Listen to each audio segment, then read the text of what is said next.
anda bersama saya lagi, pengacara TikTok channel.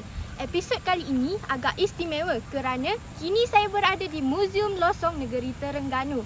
Apa yang menarik hari ini? Saya akan membawa anda mengenali tentang tarian asli Melayu. Jom! Hari ini saya tidak keseorangan. Saya ditemani mereka semua pasukan Aura Tari SMK Tengku Ibrahim. Wah, cantik-cantik semuanya. Apa khabar semua? Baik. Okey, jom kita kupas apa itu tarian asli Melayu.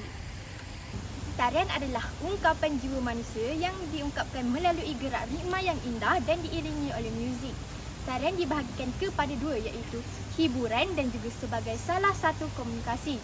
Tarian yang berbentuk hiburan bersifat menghibur sahaja dan tidak memerlukan persiapan yang lengkap. Manakala tarian yang bersifat komunikasi pula mempunyai gerak ruang waktu yang membawa pesanan sesebuah tarian untuk menyampaikan mesej kepada orang yang menonton tarian tersebut.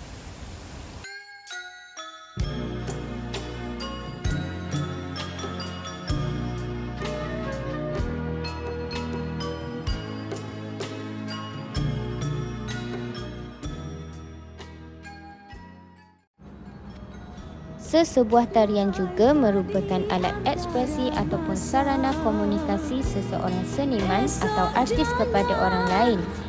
Sebagai alat ekspresi, tarian dapat membuat penonton peka terhadap sesuatu yang ada di sekelilingnya. Hal ini demikian kerana seni tari adalah sebuah ungkapan mengenai realiti kehidupan yang dapat dijiwai oleh penonton setelah persembahan sesebuah tarian selesai.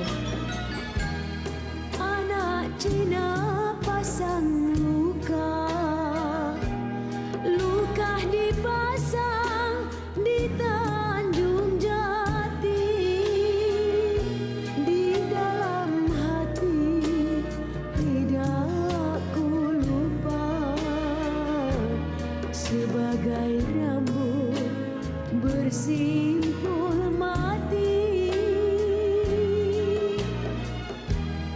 Batang selasi bermainan budak, daun selasi dimakan kuda,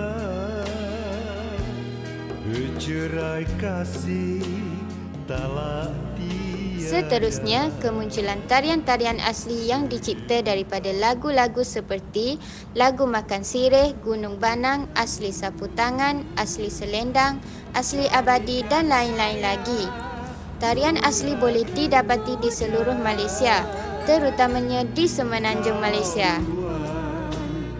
Mati dahulu, nantikan saya di pintu syurga.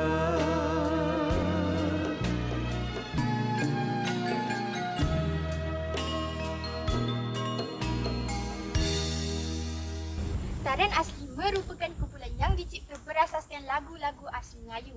Wujud rentak dan irama dondang sayang, tetapi tarian asli tidak diiringi dengan adegan berbalas pantun seperti dalam dondang sayang. Itu sahaja untuk episod kali ini. Sampai jumpa lagi di episod seterusnya. Kekalkan kebudayaan tarian asli Melayu untuk generasi yang akan datang. Bye!